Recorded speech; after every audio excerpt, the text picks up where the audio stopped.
share that with me. Tell me about that.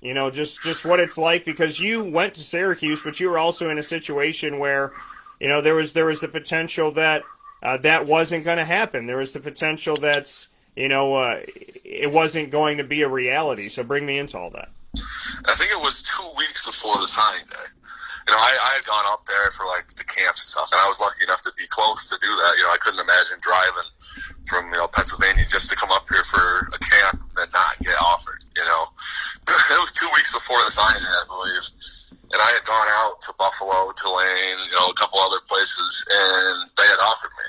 And I went down to Tulane. It was awesome. But of course it's not as like high quality football as it's not the Big East or the ACC.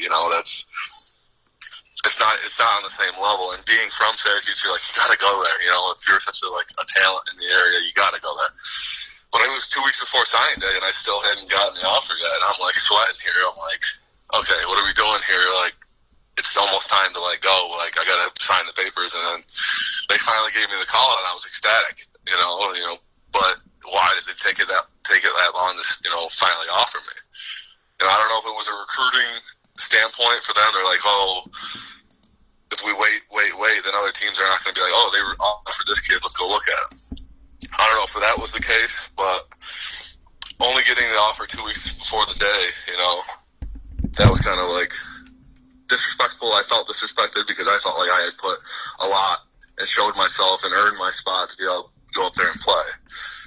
So I kind of felt like a little disrespected, but at the same time, it's like you gotta look at the past. You gotta look at the players that came on before that, from upstate New York, and we aren't playing at the highest level.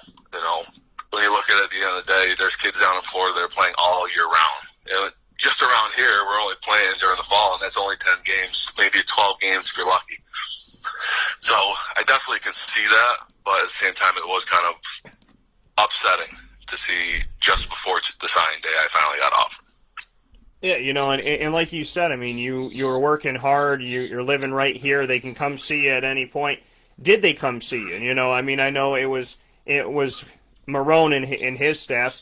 Did they come out to see W. Baker? Did they spend a lot of time around you? Did you have to go to them? What was your recruitment like? Dan Conley actually came to the high school there, and he came in there, was talking to Carl Sanfilippo, and I went down there and talked to him, and they said they were interested in me, but there wasn't any offer on the table yet. But then Coach Marone actually called me and said, I'd like to have you out for an official visit, and then he called me after the official visit and said that he'd like to offer me. So that was a dream come true. And then when I finally got up to go up there, it's a lot different because playing at Baldwinsville, I mean, they teach us, pass pro, but anyone who's from the area knows that Baldwinsville is kind of smash mouth football. You just run the ball. So even my sophomore, my redshirt freshman year at Syracuse, the only thing I was used for was basically on the tank package, as they called it, goal line, and I was just the extra tight end that went in, and played and blocked. I just blocked my guy as hard as I could, and they'd try to run it right behind me, So I could definitely see that there's advantages and disadvantages of being from this area because we're not really respected in the college football world. Upstate New York isn't really respected.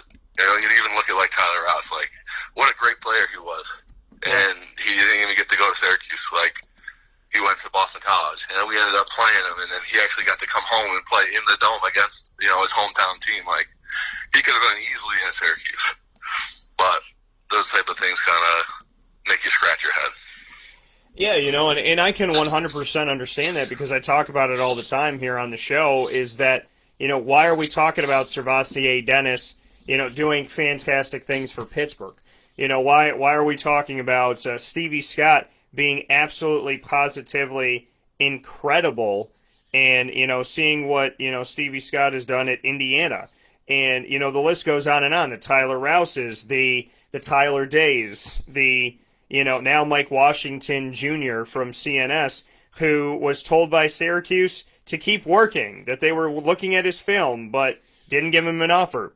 And he got 17 offers around the country from all over the place, and you know what the sad thing is, not only did he get those offers, but you mentioned something, Nick, and I have to bring this up because this is something that really deeply frustrates me, and it's a concern that I have, and that concern being brought to reality recently was very alarming to me. And that was when one of the schools that was recruiting one of the kids in the area, they called me, and they said, hey, or I called them, we were talking, we had linked up, and they said to me, hey, Dan, we really like X, we like this kid. And I said, all right. I said, great. I said, that's amazing.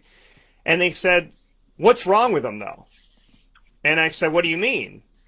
And they said, well, Syracuse hasn't offered him.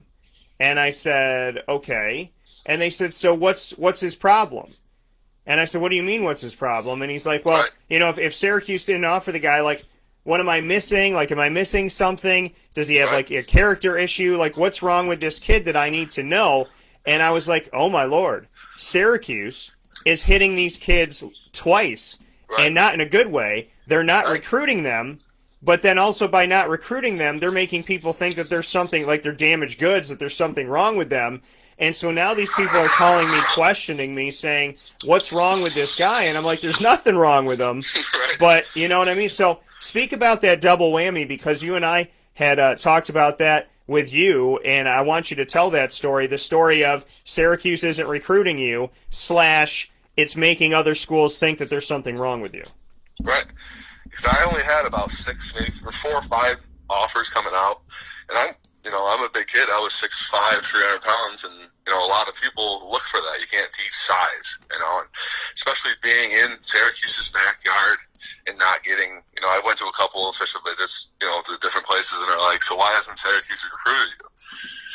And I was thinking to myself, I don't know. It's kind of awkward and weird that they're not recruiting me as highly as, people are coming from different states to come see me more than Syracuse is coming to see me, and I don't mean to talk bad about the university in any way, because they gave me everything I have and more, but at the same time, it was during the recruiting process, I was like, what's happening here, but I could see where Central New York doesn't get as much love because of where it is, and we only play 7 games normally, unless you make the playoffs, and you go on and play, the playoffs and all that. But I couldn't even fathom that I wasn't getting recruited by them, and then to not get recruited all up until almost signing day, and finally getting picked, that was kind of mind blowing by me.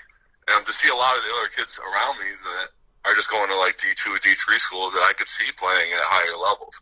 Especially after going there and seeing the players that are on my team and playing against kids that are like not as good as the kids I played in high school. Just to see that and not understand why Syracuse is not recruiting more locally is just mind blowing.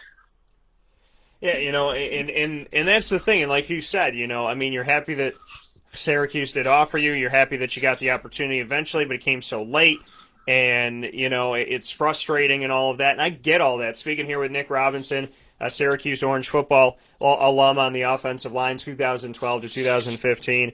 There's so many things you brought up, and you're shedding light and a lot of truth to stuff that we talk about here on the show. I mean, you are the prime and perfect example of this. You're one of the last people in Central New York recruited locally by Syracuse University. But like you said we only play 7 games unless you make it to the playoffs. We don't get a lot of love. Not a lot of people know about us. But here's the crazy thing. This school does know about you, and they should capitalize off the fact that you're right there, because you have to protect your backyard. I've seen every school that I've seen be successful. Alabama doesn't go, we're not going to recruit in Alabama. Texas doesn't go, we're just going to stick to Florida. And if Syracuse is a place, and Central and Upstate New York is a place in a region that is not combed over with a fine-tooth comb, in which I agree with you, it's not, and it should be.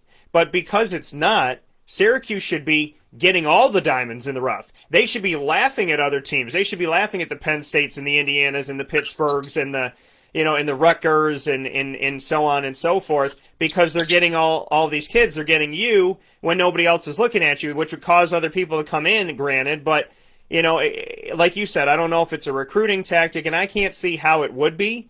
If they wait until the last minute and they go, okay, well, we kind of just, I guess it could work, because you said, people say, well, what's wrong with Nick Robinson? Why isn't he getting recruited by Syracuse 15 minutes away? So yeah, it could work in their favor, but if they don't pick you up, they're killing the recruitment of these kids.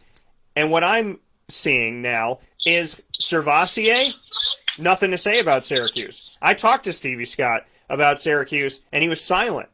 And I said, why aren't you talking about him? He said, they don't talk to me, so there's nothing to talk about. And, I talked to guys in Rochester that were like, I got recruited, and then I didn't. And so now I'm not, I'm not discussing it. But this whole notion of, well, Syracuse doesn't recruit here because these aren't the players they're looking for. 4-8, 5-7, 1-7 right now. I said I would rather see this. Yeah, I'm like that. I would rather see this team lose I would rather see us lose locally than win all over win with people all over the place. And the long and short of it, Nick, is if it's a recruiting tactic, if it's this, that, and the other, it doesn't matter. The reality of it all is these kids are upset. They're frustrated. They're hurt. You were hurt. And, and I don't think anything positive comes out of taking a kid that grew up going to the Dome like yourself, loving Syracuse like yourself, dreaming of running out of the tunnel like yourself, and making you wait to the last minute or not recruiting you. I think all that breeds is hate, and it kind of turns a fan into an anti-fan. It kind of not only loses you now, but it loses you later. You're not going to want to live here. You're not going to want to raise a family here. So it's such a detriment to the community. And I don't think there's any good logical reason for it. And I think that when you see this talent playing so well and you see these guys doing so good, I think that, that's the reality. We're not talking about Stevie Scott, the Indiana running back. We're talking about Stevie Scott, the NFL draft prospect. We're not talking about Servassier Dennis, the former quarterback turned linebacker. We're talking about Servassier Dennis, the ACC linebacker of the week, the guy that was out there, setting a record tackles for loss in a game in his first ever start, going there and leading the country in that respect. So, the whole notion that you guys aren't talented enough is kind of ridiculous. Like you were saying, though, like the waiting till the last minute, I could see it kind of being a recruiting tactic because you're waiting, and there's kids like me that grew up wanting to play there. That's the dream, and it kind of lowers your inhibition just saying, hey, I'm getting an offer from here, maybe I'll just go there, maybe I just wasn't cutting it, but at the last second, they say, hey, we'd really like you to come, and I'm ecstatic, I'm blowing, me and my mom are crying, this is huge. Of course, boom, boom, boom, it doesn't matter what any other team, they could have came and seen me every single week through the whole recruiting process. If Syracuse comes in at the end and say, hey, we want you to come play here, absolutely, sign, seal, deliver, I'm coming. It doesn't matter if you came and recruited me once. It doesn't care if you just made a phone call. Because I grew up here and I loved it so much. I loved that school. I loved everything about it. I loved to be able to go and play in front of my home field. Everybody I know could come watch me play. That was awesome. I'm absolutely going to go see there. And I don't care if you recruit me for one day. I'm coming. If you offer me, I'm coming. And that's the sad part about it. But that's also, like you were saying earlier, the community loves Syracuse because that is the only sports team around here. There is no Penn State of New York State. There's no, Alabama of New York State. There's Syracuse and Buffalo. Those are the two big time schools in, New York. So, and both Buffalo plays in the Knapp. So you're going to go wherever your best chances are to be, an NFL prospect. So obviously I want to go to the Big East and play in Syracuse. Doesn't matter if they recruit me once, if they recruited me 1,000 times. And that's the sad part about it. See, but that's also such that's the telltale heart. That heart is beating and it's saying something. What it's saying to me is, like you said, I don't care if Syracuse recruits me once. I don't care if they recruit me 1,000 times. If they recruit me and I'm from here and I love it here and I dreamt about, playing here and this and that. The thing is, like you said, it can't hurt. It can't hurt to say to a kid, hey, you grew up wearing orange and blue. Hey, your family always bought you Syracuse stuff for Christmas and your birthday and all this stuff. Hey, this is all you know. This is your team. That is the easiest recruiting tool to say, Right. you've loved this school for the last 17 years. Would you like to come here? And you said something that hit, I hope it hits home. I hope that people hear it. I hope they know it. I hope the coaches hear it, and I hope it changes their heart. The reality of it all, of you saying, if you recruited me once or 1,000 times, I'm going to Syracuse. It's that easy. And I understand that other people are going to get offers and they're going to get looks and whatnot. But it is that easy that if you go to, and there's so many kids that I know here in Central New York to play football, that I believe if they got that phone call, they'd be like, Dan. You know what I mean? Like, you wouldn't believe it. And the thing that's really, I mean, I did an interview with Mike Washington Jr., and he's going to Buffalo. And so I'm like, not only is he going to be incredible, and I'm hoping the best for him, he's going to make Syracuse pay, by default, and he's 2 hours away. Like, you're going to watch him do awesome things, but not for you. And I asked him, and he looked into the camera, and I said to him, I was like, Mike, did Syracuse make a mistake? And Mike Washington said, yes. I believe that they're going to regret this. And the thing that breaks that's my only motivation for him, Right. And the thing that breaks my heart, is what you just said. It is that easy with Syracuse, with Syracuse kids and other kids here in the area, and when kids live locally in Alabama, in Wyoming, in Georgia, in Texas, in Florida, in California, and on and on and on. The opportunity to play for your hometown in front of your parents, your grandparents, your friends, your classmates, the people that know you, the people who grew up around you, your teachers, your mentor, your former coach, the people that you walk by at Wegmans, the people that you work out with in the gym. There's nothing like it, and it's that easy that if Syracuse opened the door to the talent here, and they can't say that there's not talent here because you and I know that there is, and it's showing itself, if it's that easy, why don't they do it? And hearing a kid from the community like yourself say, if they only called me once, that's where I was going. Like, that is such a compelling statement, and I'm so happy that you shared that today. Oh, absolutely. But I think, as terrible as it is to bring up the Greg Robinson era, he did recruit locally. He did want to bring people from the local area and bring them into the university. There was kids when I first got there that were still Greg Robinson guys, like Nick Lepick. He was from Auburn when they had that big run and they won the state championship. But when you look at it, how did Mike Hart? How did those players? I know they went to Michigan, but how did those players?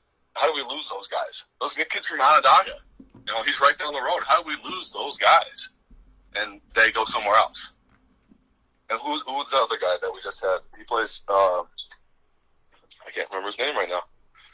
The running back, he was after Mike Hart. He plays in the NFL now. I can't remember his name. You talking about Latavius Murray? That's his name. Yeah. How did we not get him? Well, and the crazy thing is, and this is a funny story, George O'Leary, they used to coach at Syracuse. George O'Leary was down at UCF, and I talked to him about Latavius because the first time I interviewed George O'Leary was the first time I interviewed Latavius. And it was after a Conference USA championship game that they won, my first ever game that I went to at UCF. Now they're in the American, and I've covered them the entire time they've been there. And George O'Leary he's like, Dan, I called Doug Marone. He said, I called Doug, and I said, listen, Latavius is homesick. He wants to come to Syracuse. And he said, Doug thought I was joking. Like, Doug thought it was a joke, and he didn't believe it, and he didn't do anything about it, and that was it. And Latavius came on the show, and he talked to me about it. He goes, Dan, I did want to come home. Like, you know what I mean? So, and now he's playing in the NFL. I mean, this man's played for Minnesota. He's played for the then Oakland, now Vegas Raiders. He's with Drew Brees right now, and Elvin Kamara and Michael Thomas. I mean, you got one of the best backs in the nation. You got arguably the best wide receiver healthy in the nation in Michael Thomas. You got one of the best quarterbacks ever in the history of football in Drew Brees. I mean, it's insane. And you got one of the greatest cities in New Orleans. But yeah, I mean, we're talking about Latavius Murray, Mike Hart. I mean, that list of Tyler Rouse from your school from Baldwinsville, Tyler Days, John Phillips, Noah Jordan Williams, Stevie Scott, Servassier Dennis. and that list only increases. And Dorsey Levens from Nottingham, who went on to win a Super Bowl, Green Bay. You know, I mean, it doesn't make the any. talent is not lacking, that's for sure. Right, and that's the case we're building here, is that it's not lacking. But you know, I mean, you're somebody who came from this community. You're someone who, you know, literally just said, "Oh my," you know, if they, you know, the moment that they offer me, that's it. Like, I'm going. Where were you going to go if they didn't offer you 2 weeks before? Tulane or Buffalo. And at that time, I would have went to Buffalo, and I would have been playing with Khalil Mack, which only would have made me a better player. You know, iron sharpens iron. Yeah. You know, but I did be able to go up to Syracuse and play with some of the best, you know, the best of the best, like Chandler Jones. Now look at him. You know, but he is also a guy from New York State. That family is insane, but he is a guy that we swooped up from, you know, his brother as well. You know, we did get that. We did get Arthur and Chandler, who are New York guys, to be able to come to Syracuse. So, I mean, it is kind of a risk to pick somebody up and then, you know, not end up getting him, like that tight end that the guy that we just got from Baldwinsville. Yeah, Gabe Horan. Yeah. Yeah, but you know, it's a risk. I mean, recruiting is a risk. I mean, I'm not one to say I know everything about it, but you know, you get a kid that's local, and now he's medically disqualified. So, I mean, they took a chance on him, but now he's medically disqualified. And and the thing is, the reality of it all is, Syracuse recruited guys all over the country that got medically disqualified. Right. So that's 100% true. You know what I mean? So it's a risk. It is. It's a risk, but the reality of it all, and Coach Sanfilippo, I mean, he said Gabe was getting offers all throughout. He was getting looks throughout the Big Ten, offers from the Big Ten.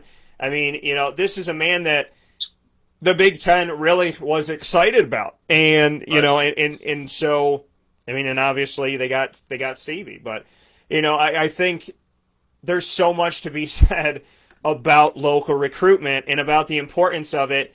I don't think you can win without it, but and Nick, here's the thing, you know, with the current state of things with the football program, I have alumni telling me that they don't know Dino, they don't know the staff, nobody calls them, nobody lets them into practice, nobody lets them on the field, there's no connection between them and the school, and then they're not recruiting locally, and the media can't go to practice, and, you know, we don't know the assistant coaches, because we were never allowed to meet him for the last 5 years, and I guess that's a Dino rule, because I think he did it at Bowling Green or something like that. But I sit here and I wonder how, and this is not like an attack, it's just an honest question.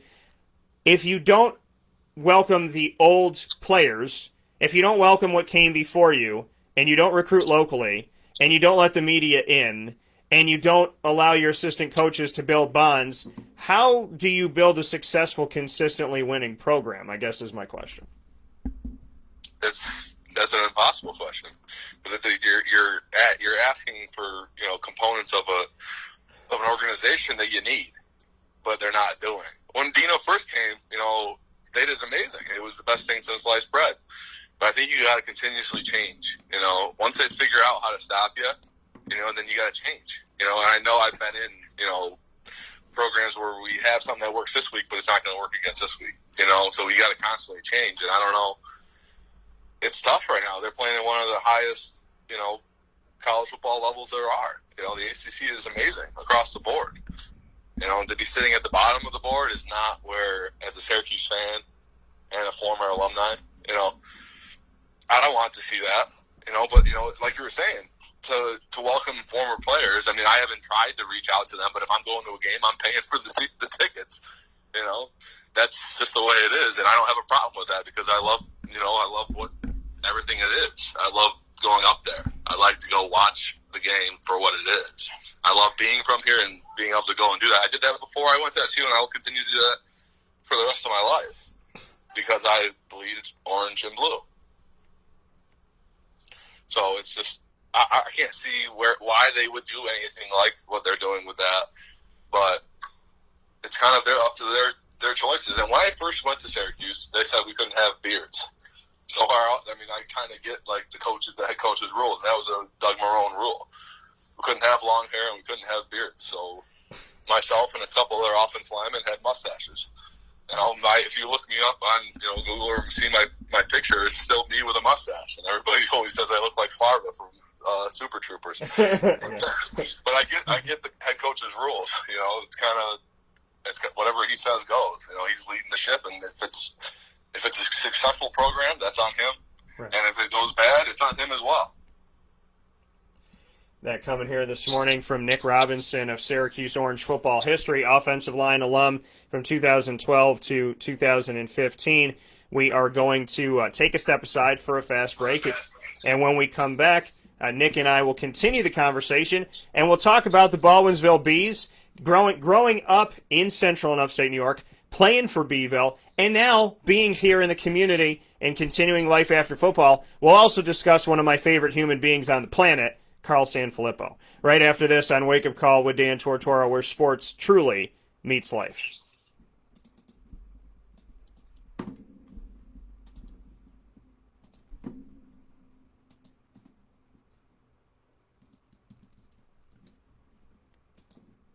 I'm George Townsend of Honda City with some good advice when buying a new car. The true cost of owning a new car is determined by the appraised value when you trade it. No vehicle appraises higher than a Honda. Next, look for low APRs and deep discounts. You also want low maintenance costs and great fuel economy. That's why my advice to you is to buy a new Honda. Looking pre-owned, visit our Honda Certified Used Car Center. Honda City, 7140 Henry Clay Boulevard, Liverpool, or HondaCity-CNY.com. It would be a pity if you don't shop at Honda City. This is Jim Sikowski, owner-operator of Chick-fil-A Cicero, 7916 Brewerton Road in Cicero, right in front of the Home Depot. I had a deep feeling that God wanted me to do something bigger with my life and to help people, help others. I kept putting Chick-fil-A in my life, and I realized as I was going through the franchise selection process that positively impacting the lives of others was really core to what we do here at Chick-fil-A. First of all, it starts with the food. The food is brought in fresh daily. We bring in local produce. We prepare to order in the kitchen. We hand butter chicken. We hand spin our milkshakes. It's great food. It doesn't taste like fast food.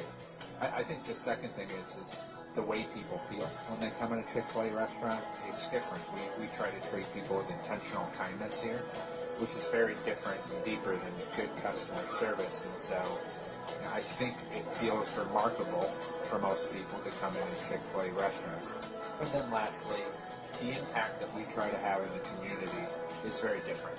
It's a big part of the expectation of every operator of a Chick-fil-A restaurant is that they're actively engaged in their community, they're a leader in the community, and they're making a difference. When they realize that what we're striving to do is to shine a little light in their life, that's a very, very different experience than you will have in any other quick service restaurant. And it's that remarkable experience that I think people will emotionally connect with.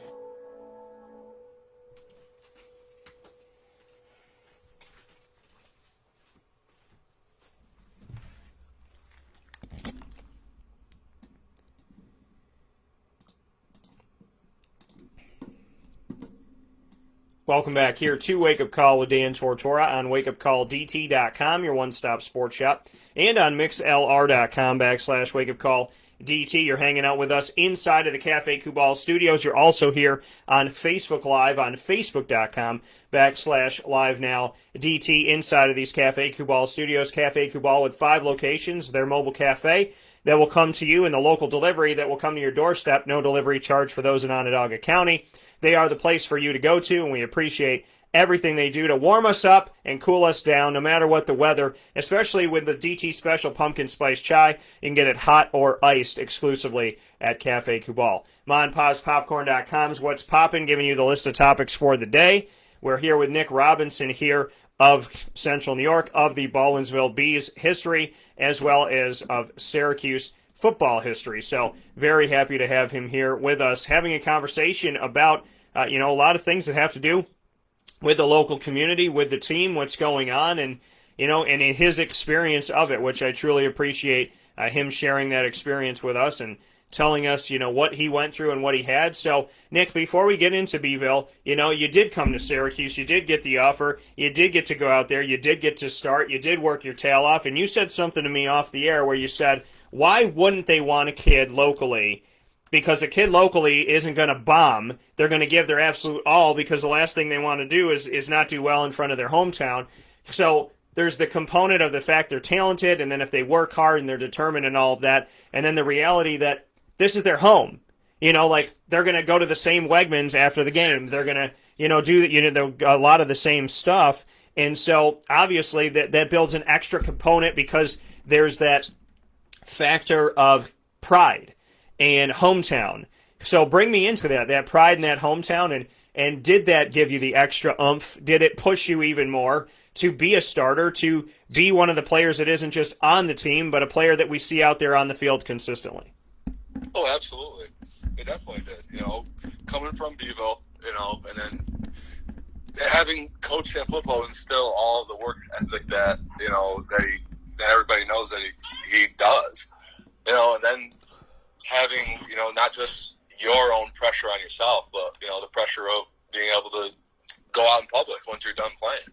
You don't want to bomb. You don't want to go out and then do terrible or just be on the team. You want to play. You don't want to just be like, oh, Nick Robinson, he went to Syracuse, but he just sat on the bench his whole time. It's like, no, I want to be the kid that, played. I want to be somebody that's noticeable. I want to be somebody that people say, oh, that's the kid, Why wouldn't you want to do that, But being from Baldwinsville, that kind of instilled that worth in me, Carl never let us, just get away with things.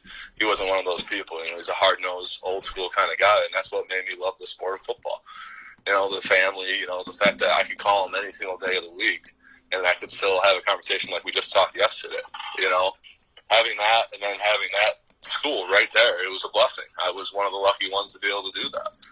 But it's not as easy as it seems. At the end of the day, it's a lot harder than just saying, yeah, I went to Syracuse. Yeah, and the hard work and the dedication and determination you put in. You got to see Syracuse transition from the Big East to the ACC. Some people, all they knew was the Big East. I was a Big East kid. So, that I grew up seeing the Big East. I was born in 1985, so they were an independent for a few seasons there, 6 seasons that I was alive. And then they shifted into the Big East. And so they were in the Big East when I was 6 years old, not even 6 years old. So, that's all I know. What can you tell me about the transition of the Big East to the ACC? Because you physically experienced it. You didn't just watch it happen. You were a part of it happening on the field. What was it like? It was the craziest thing ever. Because I grew up watching them play here and there. And then, you dream about those, I wish to God I got offered by Georgia or Florida and go play in one of those huge stadiums. But then I ended up having the opportunity to do that. I went down to Clemson. I played in Death Valley. I went down to the Florida State and watched them all chop, watched that horse go out, and it was an intimidation back there at first. You're like, okay, this is the real deal. We didn't do so well in those games. The time we played Clemson, we did kind of good that game. But being able to play against such high talent, and being able to say, I played against this guy and I held my own. Playing against Aaron Donald at Pitt. I mean, he's one of the best, D linemen in the NFL. They say he's going to be one of the best ever. And to say that I played against him, and he kind of kicked my butt most of the time. But I did play against him, and we did kind of well sometimes.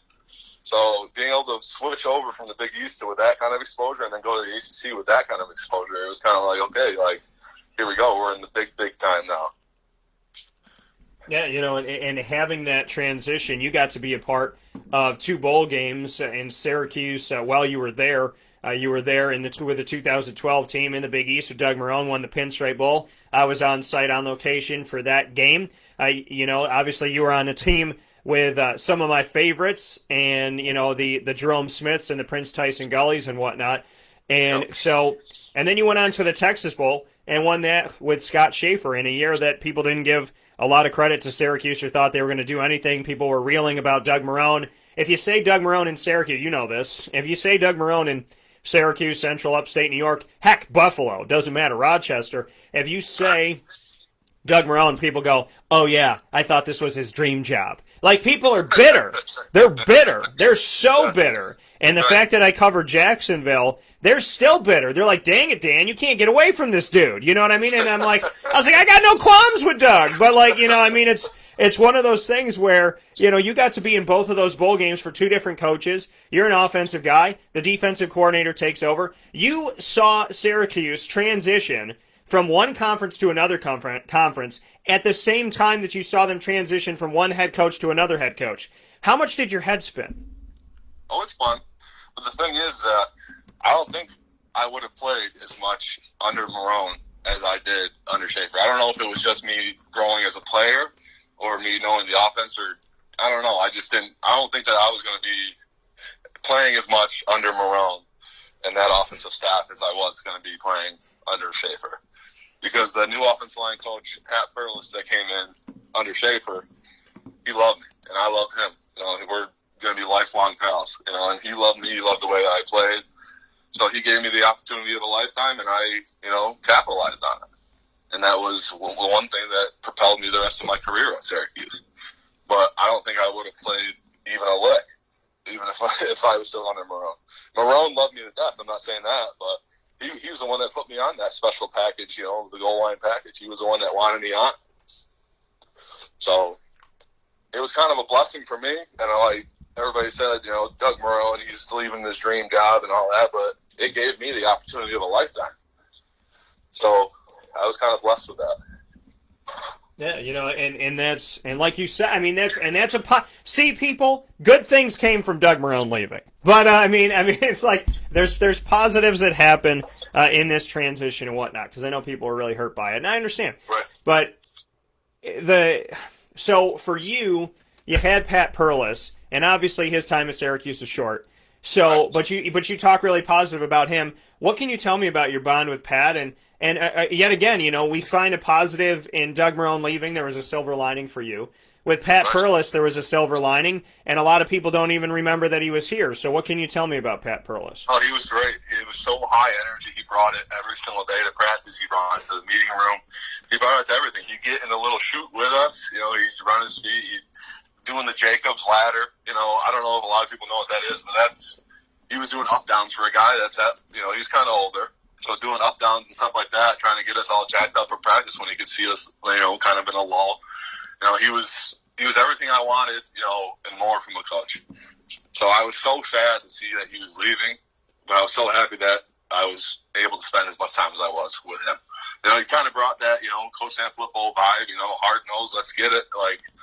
There was times when Coach Sanfilippo and I, he'd get after me at practice if I wasn't going as hard as he knew I could go. He's going to take the jersey, because at Baldwinsville you have red and white jerseys. The white jerseys were for JV players. I don't think they do that anymore, but I'm going to take the red jersey off you and then put the white jersey back on you, if you don't keep, get your butt in gear, and that's the kind of thing sometimes you need.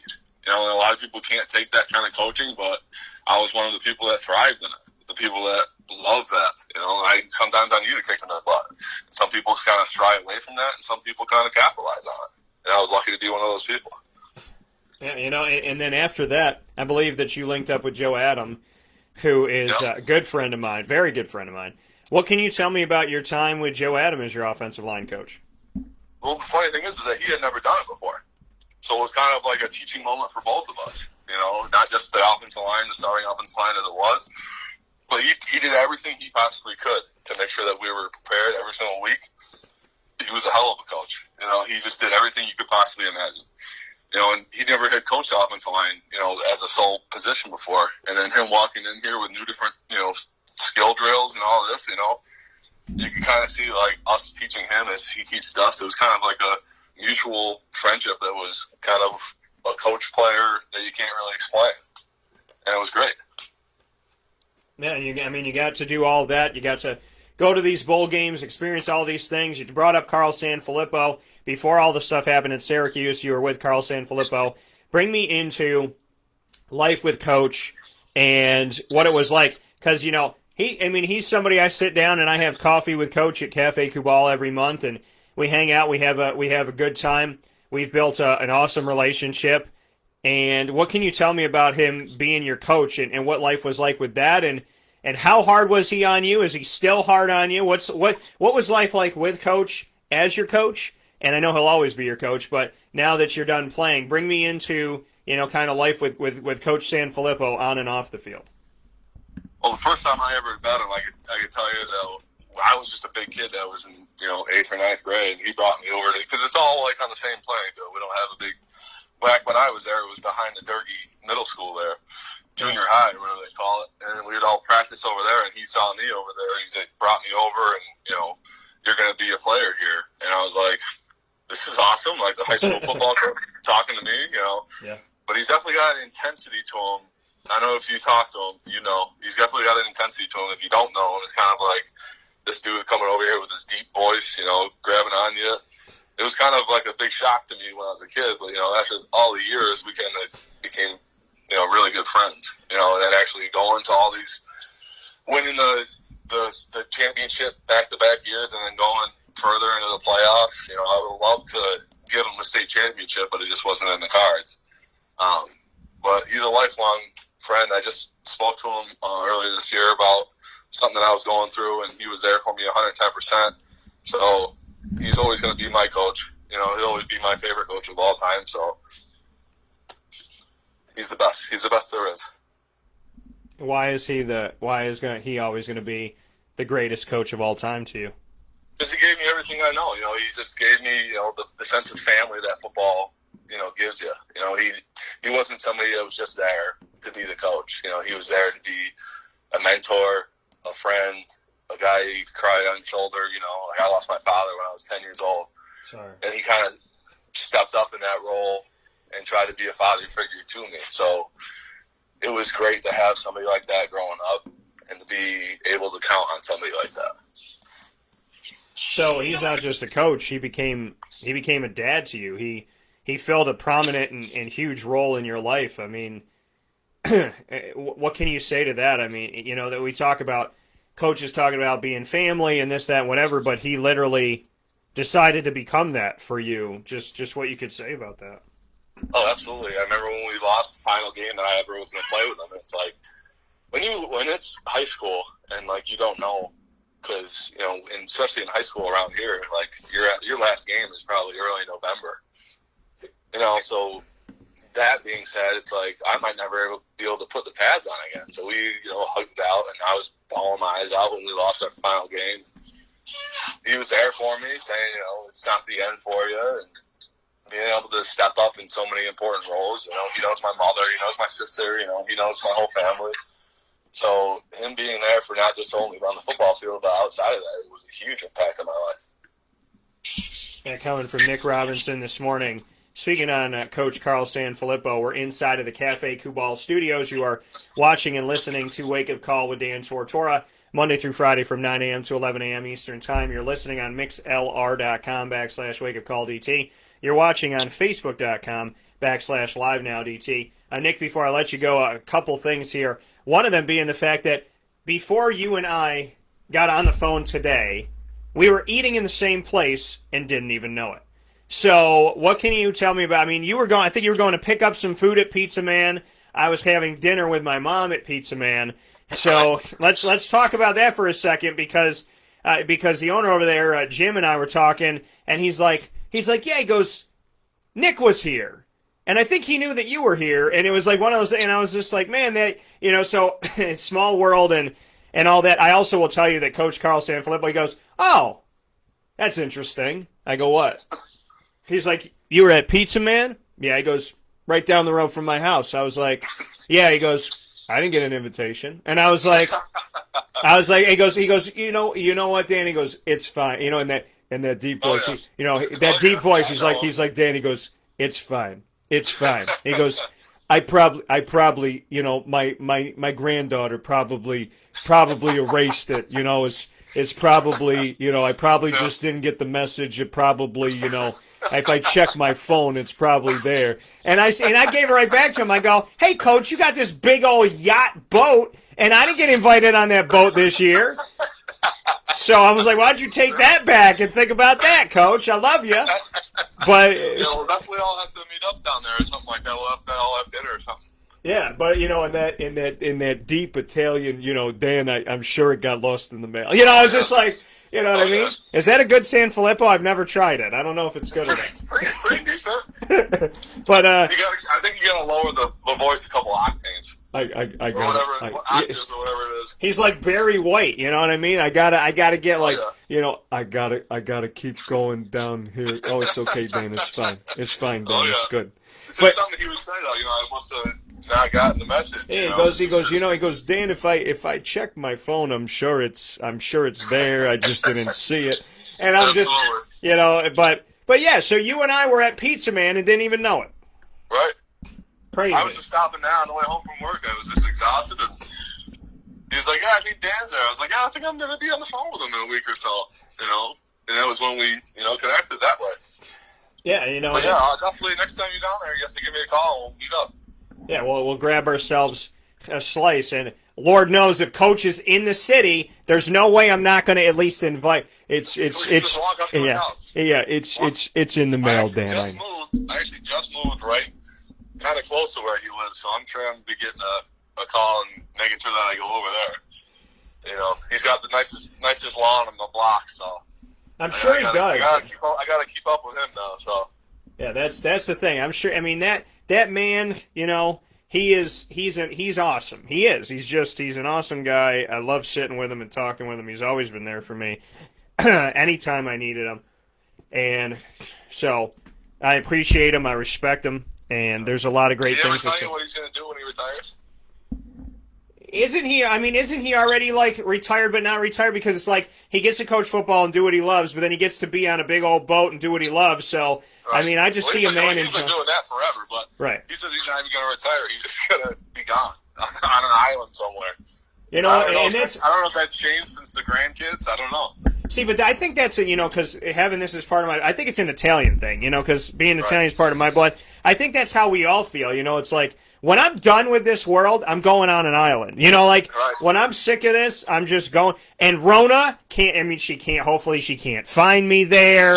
We can't hang out with each other. She needs to leave. And it was funny. I got asked a question recently, and I thought it was hilarious. They said, "Is Corona a girl or a guy?" And I thought that was funny. Because obviously it's neither, but I said from a man's perspective, I talk about her as like a really bad ex that won't leave. So I always, I was like, in my case, it's a girl. It's like, your box of stuff is in my garage. Just pick it up and go. Like, I've moved on. I'm dating. I don't want to be with you. I'm a better person now that you're gone. I know you don't want to hear any of this, but you bring me down. You make me sick. I can't breathe. I can't taste when you're around. I mean, it's all the same stuff. So she just needs to go. But 100%. See, and I'm done with her. So, Nick, here's the thing. Before we go, and Kyle Knapp's coming up in a second, and I know Kyle is on the West Coast. He's an offensive lineman that was there with you. Before we get into Kyle here, I want to put myself on the hot seat. Sometimes I ask myself why I do it. No, I don't. I'm kidding. But the reality of it all is, on my show, I flip the script. Oh, Carl Sanfilippo's listening right now. If he heard my impression, I'm going to get a phone call. I know it. Oh man, we love Coach. Coach, I love you so much. I know it's in the mail. I know it's. I mean, I know he's just ragging on me, but deservedly so, Coach. I should have called you. So, but here's the thing, and Coach, we're having dinner with Nick Robinson. Okay, the three of us are going to do it. We're going to make right by you, and you're going to let me sleep on your boat. So, but the reality of it all is. When I run away from Rona, I'm going to do it. But I do a thing called rapid fire, and it puts me on the hot seat. You're a player. You probably have never been able to interview someone because they don't do that, right? You sit at the podium and all that good stuff. So I'm going to flip the script. You can ask me any 3 questions in the world. Doesn't have to be about football. Could literally be about anything.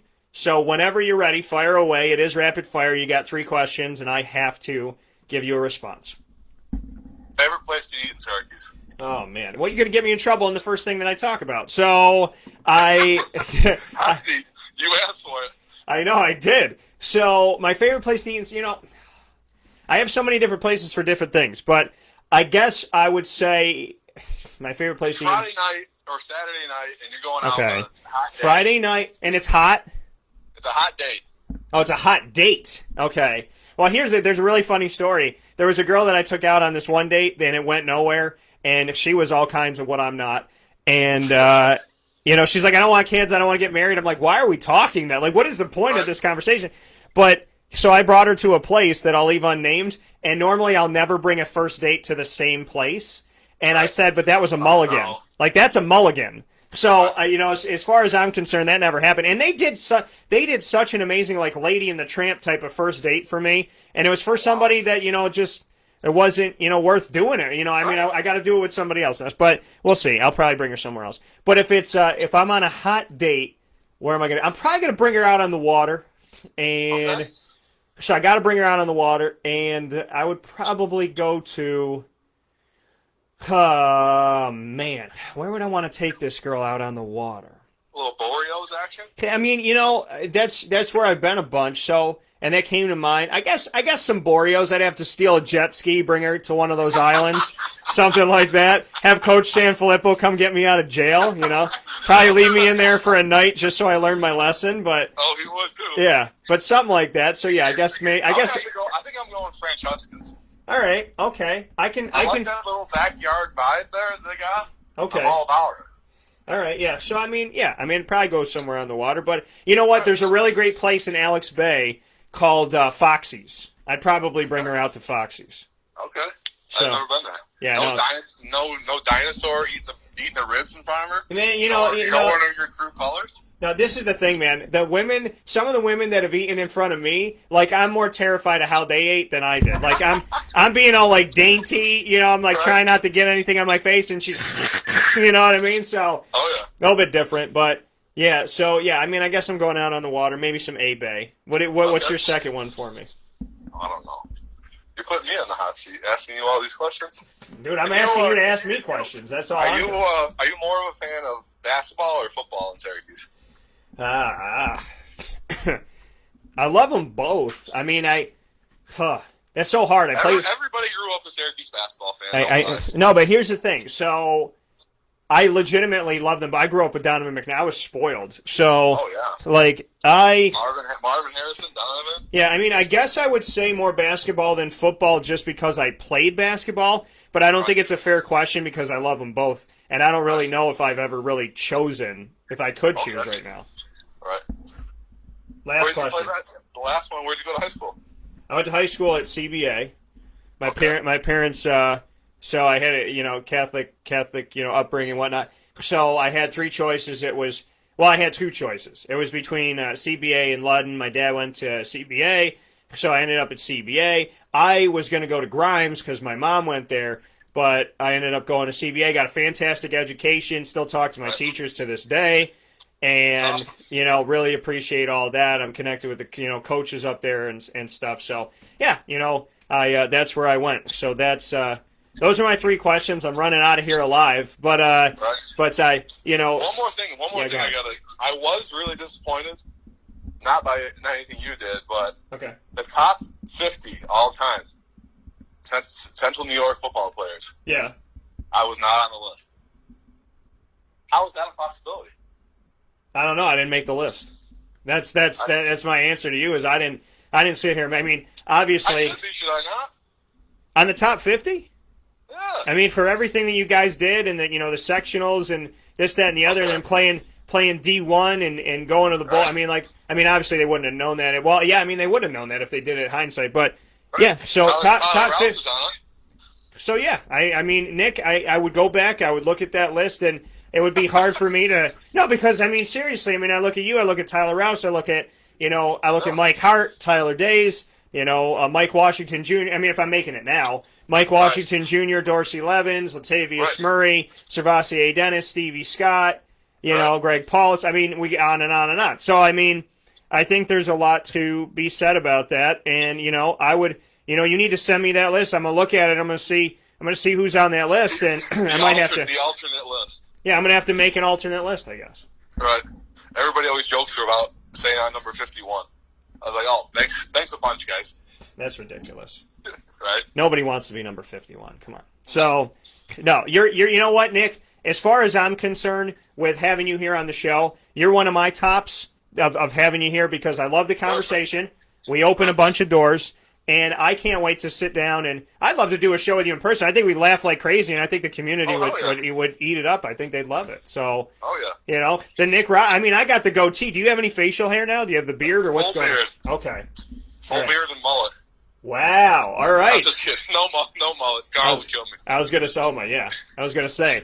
San Filippo would have had some thought. I love it. I was wearing a Baby Yoda shirt from The Mandalorian, holding a cup of coffee at Cafe Kubal, and I go, Coach, what do you think of my shirt? And he looked at it, and he looked at me, and he looked at it, and he goes, it looks good on you. He goes, you can wear that, but I don't. That's not something that I don't think I could do that. So I was like, thanks, Coach. I appreciate it. I don't know if it's a compliment, but I'll take it. So but I mean, Nick, I really honestly don't even know how to bid you adieu today because this has been such an awesome time. But I really appreciate it. We'll be talking soon. We're in the same community, and we're gonna grab some pizza man soon here. But yeah, man, I can't wait to hang out with you, and I'm so thankful that you came on here and had this conversation with us. It really is a true blessing, and I laughed a lot this morning, and that was cool. So thank you for that. Yes, sir. You have a great one. Thanks for having me on again, Dan. All right, man. Take care, and I'll talk to you soon. I'll see you. Take care. That coming again from Nick Robinson here on Wake Up Call with Dan Tortora, where sports truly meets life. Kyle Knapp is up next. He's coming to us from the West Coast. He also played offensive line, and he also played with Nick Robinson. He'll be joining us right after this on Wake Up Call with Dan Tortora, where sports truly meets life.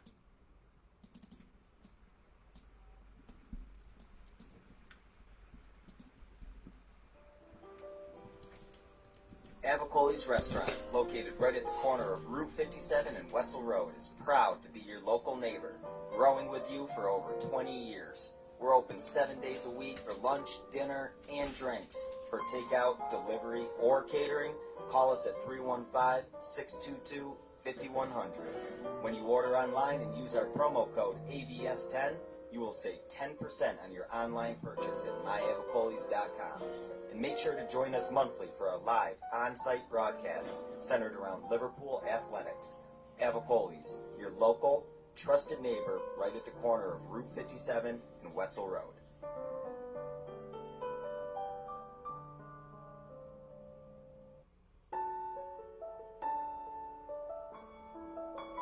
Having peace of mind when you're out of town that your furry-loving friend is safe and sound means taking them to Canine Campground, because we all know that when it comes to the love of our pets, it goes well beyond the call of duty to make sure they're safe and sound. Right, Lily? So take a ride to 242 Johnson Street in East Syracuse, New York, and see Canine Campground and where your dog will be staying, in the classic cabin, the executive cabin, the grand cabin, or of course the luxury cabin, because if you know Lily, you know she loves luxury. Now you don't have to wait to the last minute to find a family member or a friend that'll take your dog for a few days. Call Canine Campground at 315-299-4013. That's 315-299-4013.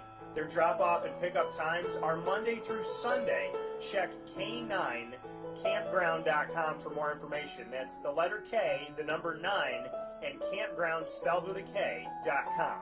K9campground.com. When you're going out of town, bring your dog to Canine Campground.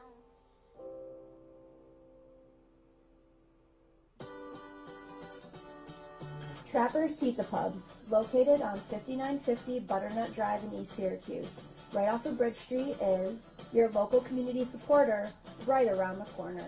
Join us on site at Trapper's Pizza Pub for our live monthly broadcast supporting Central New York student athletes and their sports programs. Call 315-438-4444 for more information. And find us on Facebook and Instagram at Trapper's Pizza Pub. Trapper's Pizza Pub, your local community supporter right around the corner.